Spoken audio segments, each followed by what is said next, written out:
No falta el día en que yo esté de pronto en canales, en Instagram, y sigo a varias personas que les gusta mucho la espiritualidad, porque a mí me gusta también mucho. Y no falta el día en el que de repente vea una publicación de aléjate de esas personas tóxicas, aléjate de esas personas que no van contigo, aléjate de las amistades que no te aportan nada. No solo en la espiritualidad, sino también en el crecimiento personal, en algunos canales que se dedican como a dar consejos de superación personal, de crecimiento personal. Esto, bueno, puede tener cierta razón. Claramente si una persona te está haciendo daño de alguna manera, pues sí es mejor tomar distancias, ¿no? O sea, no estoy hablando aquí de casos de maltrato porque eso pues ya es otro nivel, ¿no? Ya es hablar de temas mucho más densos. Tampoco estoy hablando de temas de bullying ni temas de maltrato familiar o aspectos como más densos, sino un poquito como de simplemente la incomodidad que se puede llegarse a sentir a convivir con un otro.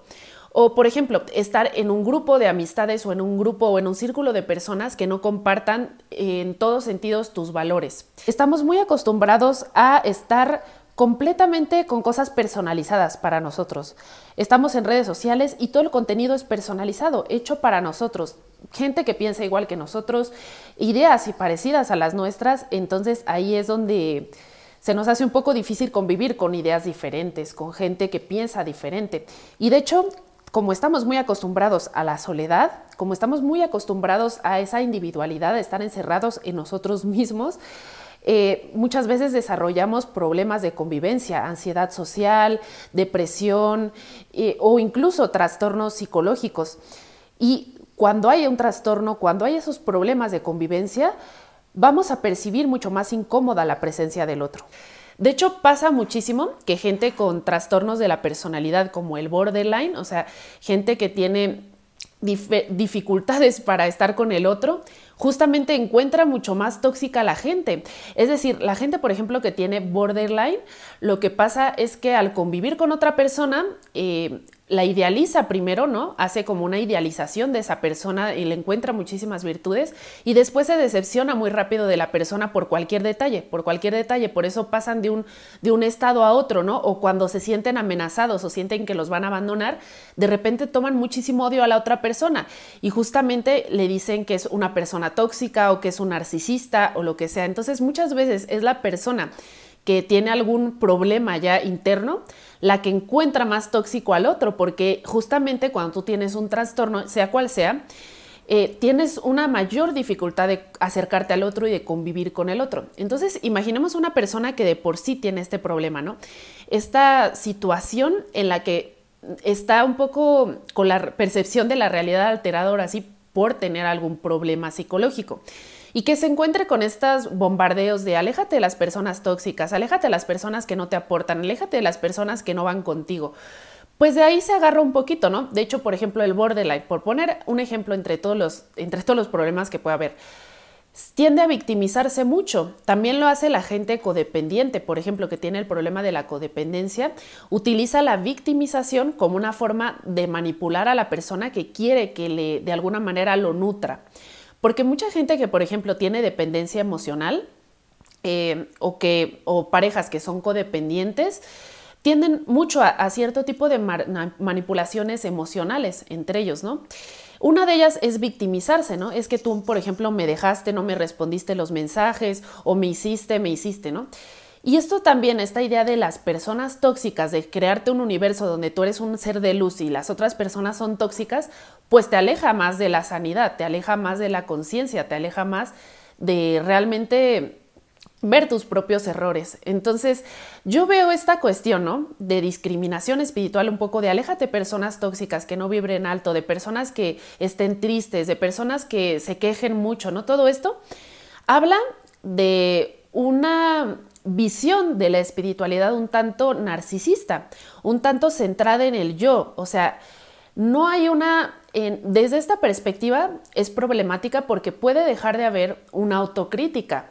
O sea, ¿los demás son tóxicos o yo soy tóxico, no? ¿Cuántas personas estarían dispuestas a hacerse esta pregunta? Sé que en el camino espiritual, y lo he dicho en varios videos, lo que se busca es pulirse internamente, llegar a cierta excelencia, llegar a cierta virtud, estar lo más posible trabajados, ¿no? Internamente. Sí es cierto que es así, pero nunca se va a llegar a la perfección. Nunca, nunca, nunca. no hay que idealizarnos ni a nosotros mismos ni hay que idealizar al otro. Porque de hecho vi un video, estaba viendo la verdad un video así como de un tema de superación personal, pero hablaban en ese video acerca de un libro que había escrito un japonés, me parece, o alguien oriental, y ahí decía, por ejemplo, que idealizar a alguien era una falta de respeto. Y eso a mí se me hizo bien interesante porque la gente pensaría que idealizar a alguien es como de alguna manera elevarlo, ¿no? Hacerle algo bueno, adularlo, por ejemplo. Ay, qué bueno eres, qué inteligente eres, qué maravilloso eres. Todo eso pues pareciera que es un bien hacia la persona. Pero ¿qué pasa cuando idealizas a alguien? Generalmente cuando idealizas a alguien lo vas a perder de vista como un ser humano, con sus defectos, con sus sombras, con sus contrastes, lo vas a perder de vista. Entonces, al primer defecto que te aparezca de esa persona, lo que vas a experimentar es una decepción. Entre más idealices a las personas, más le estás sacando de su contexto y de su realidad. Entonces, es una falta de respeto idealizar a alguien porque es alejarlo de su parte humana. En el caso de la persona que está siendo idealizada, la ponen en una posición en tener que ser perfecta o tener que al menos cubrir ese papel o esas expectativas de él mismo. Y eso es algo difícil para cualquier ser humano, porque los seres humanos somos seres de contrastes. No va a haber ningún ser humano perfecto, no va a haber nadie que cumpla las expectativas al 100%. Incluso la gente que es bastante elevada, como por ejemplo podríamos decir un Tomás Moro, ¿no? Que defendió sus ideas y defendió sus ideales hasta la muerte. Eso ya es muy elevado.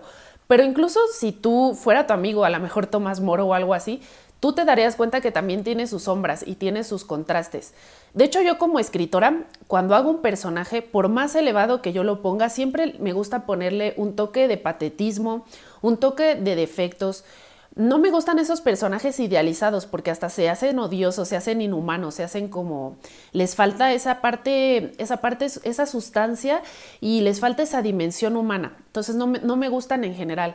Entonces incluso cuando yo escribo un personaje que tiene virtudes muy elevadas, le pongo un grado de patetismo, o incluso si hago un personaje que sea como heroico, muy fuerte, le pongo debilidad, le pongo algo patético, algo que... me encanta el patetismo en los personajes, porque hay ciertos escritores que, por ejemplo, se ponen a redactar personajes y los sientes tan falsos, los sientes así como de...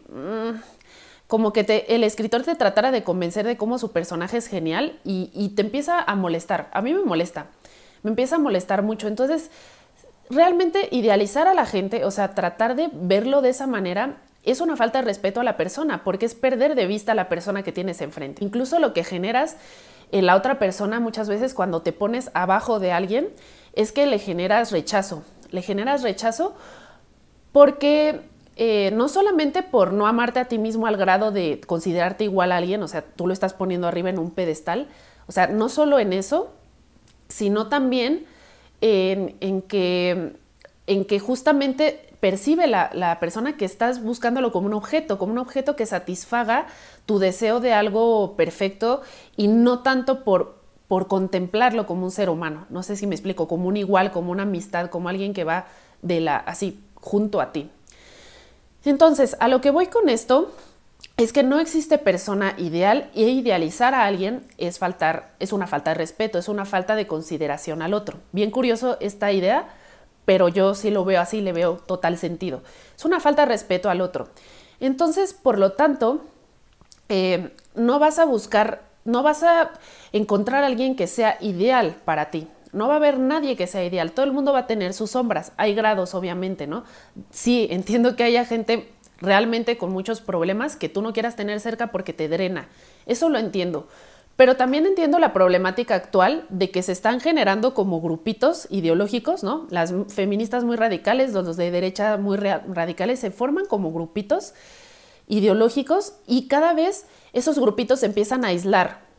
Lo vemos en la dinámica, por ejemplo, de los algoritmos de Internet, ¿no? Que te van poniendo las noticias, todo lo que a ti te gusta, lo que es de tu tribu, por llamarlo así, y te hace perder de vista otro tipo de opiniones, otro tipo de cosmovisiones, otro tipo de gente diferente a ti. Si eso lo llevamos a la realidad, seríamos como un algoritmo viviente, ¿no? Cuando ves a alguien que no te parece, alguien que no comparte tus valores, alguien que no piensa como tú, lo que haces tú como algoritmo viviente, como humano artificial, un poco en esta sociedad, es alejarlo, ¿no? Porque no comparte mis valores, porque no lo considero una persona que valga la pena, porque me va a jalar hacia abajo, ¿no? Como lo llaman así, de que de pronto en videos así de consejos espirituales dicen, es que no te juntes con gente porque te pueden jalar hacia abajo. Y yo digo un poquito, ¿qué clase de persona tendrías que hacer para depender de esa manera de tu entorno? O sea, para depender, o sea, todos los seres humanos dependemos mucho de nuestro entorno, pero hay de grados a grados, ¿me entienden? O sea, yo creo que tendrás que ser una persona muy débil justamente espiritualmente para que al estar en un contexto diferente a lo que eres, tú te dejes arrastrar por eso. ¿Qué clase de fuerza interior hay, no? Es decir, yo puedo convivir con alguien diferente y por eso voy a cambiar yo, o voy a alejarme de lo que yo soy o de lo que yo quiero. Tengo que juntarme con gente exactamente igual a mí. Pero entonces, ¿qué clase de espiritualidad es esta que se alinea tanto con el narcisismo actual de si no piensa como yo, si no es como yo, si no me aporta algo, si no me da algo, sino como el networking, ¿no? Me voy a juntar para ver qué contactos puedo hacer y para ver qué me pueden beneficiar. ¿Y dónde está la convivencia humana? ¿Dónde está esa curiosidad por las vivencias del otro? Por cómo el otro llegó a esas conclusiones, por cómo el otro vive su vida de esa manera. Aparte, yo creo que esa dinámica se tendría que dar orgánica. Mientras más nutrido estás tú interiormente, mientras más nutrido tienes una identidad más sólida, naturalmente tú vas a sentir atracción hacia gente que sea naturalmente similar a ti. ¿Qué tiene que ver con la espiritualidad? Con esa actitud discriminadora y utilitarista de ver al otro como utilizarlo, ¿no? Como si me funciona bien, si me hace crecer bien. Oye, la responsabilidad de tu crecimiento está en ti. O sea, tú eres el que debes crecer. Sí es cierto que si tú te juntas con gente que tiene ciertas cosas que tú quisieras, a lo mejor aprendes de ellos. Pero yo lo veo más bien como de si encuentras esas personas bien y si encuentro otro tipo de personas, también puedo aprender algo de otras personas. Lo veo como algo sumamente... lo veo como que la espiritualidad actual incorporó ciertos valores de la época, o sea, ciertas cosas de esta época, que por ejemplo es la cuestión del networking, la cuestión un poco profesional o laboral, de yo tengo que llegar al éxito y para llegar a esta meta tengo que tener estos conocidos. O sea, todo eso yo lo veo, es un mundo muy aparte que el mundo de la espiritualidad, yo lo veo así. Pero la espiritualidad actualmente ha tomado valores económicos, valores sociales, incluso los vicios de la actualidad, que el vicio de la actualidad es el narcisismo, ¿no? Se ha hablado, y muchos filósofos han hablado del narcisismo que está impregnando a la sociedad. Y justamente una sociedad sumamente narcisista es la que más habla del narcisista como el chivo expiatorio, como sacar afuera el narcisismo y encontrarlo en el otro, pero no verlo en mí mismo, ¿no? Yo sí considero que tengo aspectos narcisistas por convivir en esta sociedad, por estar en esta sociedad. Creo que todos tenemos aspectos narcisistas naturales. Dicen los psicólogos que hay una etapa narcisista, momento narcisista, y hay un narcisismo primario, algo que es muy natural. Y en una sociedad que exacerba tanto la individualidad, donde cada quien está justamente hacia sus propias metas, hacia sus propios objetivos, y ya no hay tanto objetivos colectivos tan marcados, más que empresariales o cosas así, pero ya no objetivos como más por la comunidad, sino es un objetivo que hacemos entre todos, pero para obtener beneficios individuales. Todo esto obviamente lleva al narcisismo, pero el narcisismo está en todas partes, o sea, no está en esa persona que tú consideras que es narcisista porque no hizo lo que tú querías. De hecho, curiosamente, la gente más narcisista califica más de narcisista a otros porque perciben, porque ellos tienen un objetivo, ¿no? Y cuando el otro no lo cumple, es que es un egoísta, es un narcisista. Se da mucho también, que luego la gente más narcisista es la que percibe mucho más el egocentrismo del otro. Entonces, justamente cuando la sociedad es más narcisista, hay más miedo al narcisista y hay más, el narcisista es mi expareja, el narcisista es mi ex mejor amiga que me molestó, el narcisista, o sea, un como especie de casa de brujas de narcisista, pero justamente en un momento donde hay muchísimo narcisismo. Entonces, esta espiritualidad, ¿no? no, esta persona no cumple mis valores, esta persona está en un problema, tiene una depresión, no me junto con ella porque me va a jalar hacia abajo esa persona. O sea, yo necesito una persona más elevada para yo salir, para yo llegar al éxito. Pues no sé, no me suena muy espiritual, porque recuerden que la espiritualidad, para ya aterrizarlo, porque muchos hablan de espiritualidad, espiritualidad, espiritualidad, hasta se me trabó la lengua. Espiritualidad, espiritualidad, espiritualidad, pero no aterrizan para ellos qué es la espiritualidad. No aterrizan, no tienen un sistema lógico, un sistema de ideas para decir qué es el espiritual, ¿no? ¿Qué es la espiritualidad? Para mí la espiritualidad es el simple camino a la integración, es el simple camino al retorno a la unidad, al retorno a esa idea trascendente de unidad. Y es una integración interna de nosotros mismos, de nuestra sombra, autoconocimiento, todo lo que implica integración, que han sido valores que también tomó la psicología, esa integración. Y una integración social y colectiva también, una integración con el otro, una integración que utiliza muchísimas cosas. Una de ellas puede ser el amor, la compasión, la amistad, todo eso. Entonces, para mí todo lo que implica disgregación es antiespiritual, literalmente, porque la espiritualidad diríamos que es el camino al uno, ¿no? A una búsqueda de en qué sí me parezco, en qué sí conecto, en qué conectar, ¿no? Básicamente conectar. Hay un momento de conexión, de integrarse uno mismo, que también es un momento de mucha soledad, lo que llamaríamos el momento del ermitaño, pero también hay un momento de integración colectiva. Entonces, si es esta integración de buscar en el otro defectos, de buscar en el otro qué está mal, y más bien que todo aquello que no sea semejante a mí, que no me sirva, lo voy a desechar, pues más bien nos estamos disgregando, ¿no? ¿Qué tanto esto es un vicio más bien de nuestra época, esta idea de separarte de los demás si no te sirven, si no te aportan? Es una idea más bien moderna, individualista, narcisista de nuestro tiempo, y que tanto es una enseñanza espiritual.